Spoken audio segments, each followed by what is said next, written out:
The autumn rain had just stopped when Margaret sat alone at the outdoor cafe. Her wheelchair was tucked neatly under the small wooden table. She checked her phone again. 20 minutes late, then 30. She had been so nervous about this date. It had taken her months to agree to meet someone from the dating app. After the accident 2 years ago, everything changed. Not just her ability to walk, but how people looked at her. How they suddenly became uncomfortable. How dates would go silent after she mentioned the wheelchair. But David had seemed different. He had written such kind messages, talked about poetry and old films, said he couldn't wait to meet her. Now the empty chair across from her told a different story. Margaret felt the familiar sting behind her eyes. She wouldn't cry. Not here. Not in public. She reached for her purse when she heard a small voice. "Daddy, why is that lady sad?" Margaret looked up. A man in his late 30s stood there, tall with kind eyes and a gray coat. In his arms was a little girl with pigtails tied with red ribbons. She clutched a white stuffed unicorn.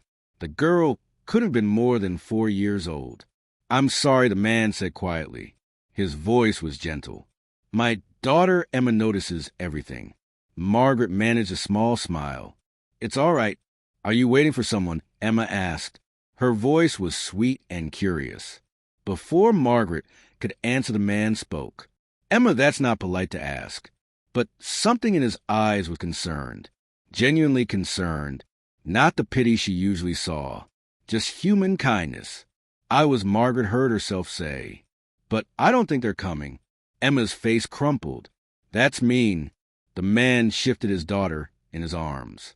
"Would you mind if we sat with you for a moment?" he asked. "Just until Emma finishes her hot chocolate. I ordered too much, and the cafe is quite full inside." Margaret knew it wasn't full. She could see empty tables through the window. But something about the stranger's gentle lie made her nod. "I like that."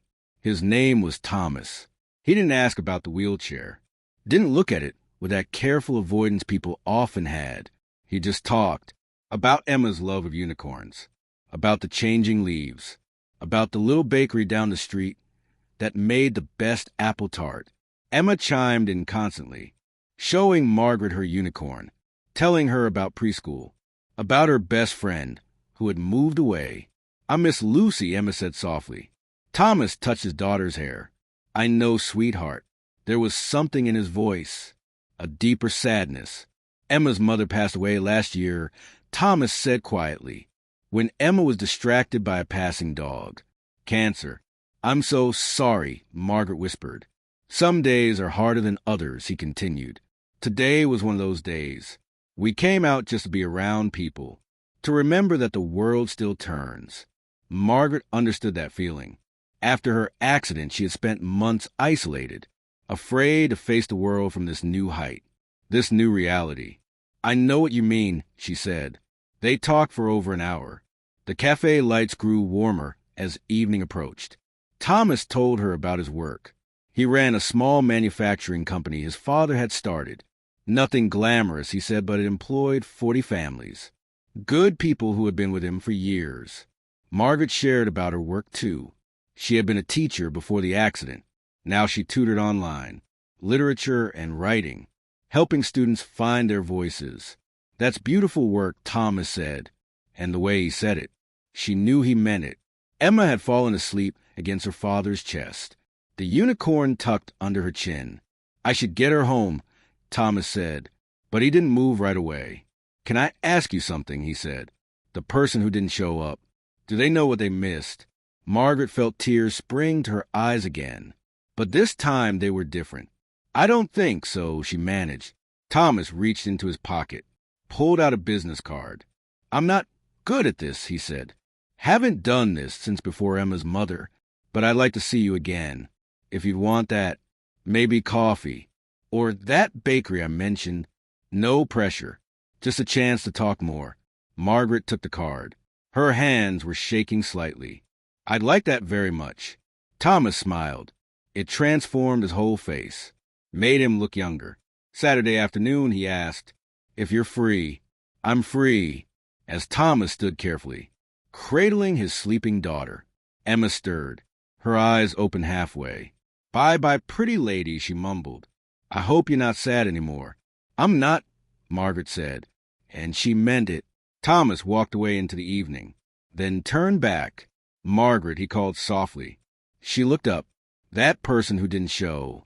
They did you a favor, because now you're free for Saturday. She laughed. Actually laughed. The first real laugh in longer than she could remember. Margaret sat there a while longer, watching the street lamps flicker on, watching people hurry past. She thought about how life works sometimes, how the worst moments could crack open into something unexpected. She had come here expecting one thing, and found something completely different. Not a romantic date from a stranger online, but genuine human connection, kindness without expectation, a man who saw her, not the wheelchair, not the difficulty, just her, and a little girl with red ribbons who noticed when someone was sad. Margaret picked up Thomas's business card, turned it over in her hands. On the back, he had written his personal number, and underneath in small letters, Emma already asked if you're coming to Saturday. Margaret smiled. She pulled out her phone, typed a simple message. Tell Emma yes, and tell her to bring the unicorn. The response came quickly. She's already planning what to wear, so am I, Margaret typed back. As she wheeled herself toward home, the street still damp from earlier rain, Margaret realized something. She had spent 2 years thinking her old life was over, that love and connection were behind her. But maybe they weren't gone. Maybe they were just different now. Maybe they required more courage, more vulnerability, more willingness to let strangers with kind eyes sit at your table. The cafe lights glowed warm behind her. Tomorrow she would tutor her students, read their essays about hope and loss. And now she would have her own story to hold close, about a day that started with heartbreak and ended with possibility, about a little girl who noticed sadness and a father who noticed her. Sometimes the people who don't show up make room for the ones who do. If this story touched your heart, please like and share it with someone who needs hope today. Subscribe for more stories of unexpected kindness. And comment below about a time a stranger changed your day.